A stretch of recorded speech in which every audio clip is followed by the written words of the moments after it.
রোজ একঘেয়েমি চিকেন ভাল লাগে না, তাই আজকেই মা বাড়িতে তৈরি করে নিল চিকেন ঘি রোস্ট। চিকেনটা প্রথমে ম্যারিনেট করে রাখবো পাতিলেবু, টক দই, হলুদ গুঁড়ো, লঙ্কা গুঁড়ো দিয়ে।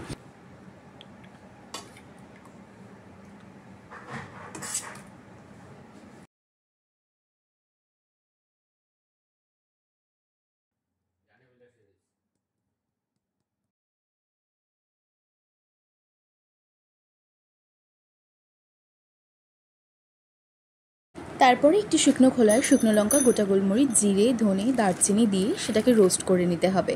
তারপর সেটাকে গুঁড়ো করে নিয়ে তার মধ্যে রসুন, জল দিয়ে একটা লিকুইড পেস্ট করে নিতে হবে। পেস্টটিকে সাইডে রেখে কড়াইতে সাদা তেল আর ঘি দিয়ে তার মধ্যে একে একে পেঁয়াজ আর কারি পাতা দিয়ে দেবো।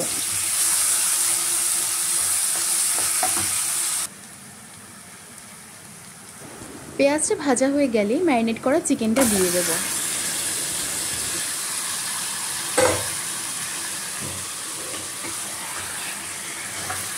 চিকেনটা একটু ভাজা ভাজা হয়ে গেলেই তাতে গরম মশলার পেস্টটা দিয়ে দেবো।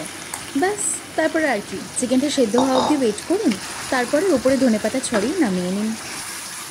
তৈরি হয়ে গেল চিকেন ঘি রোস্ট। এটা রুটি, পরোটা, নান যে কোনো কিছু দিয়েই খুবই ভালো লাগবে।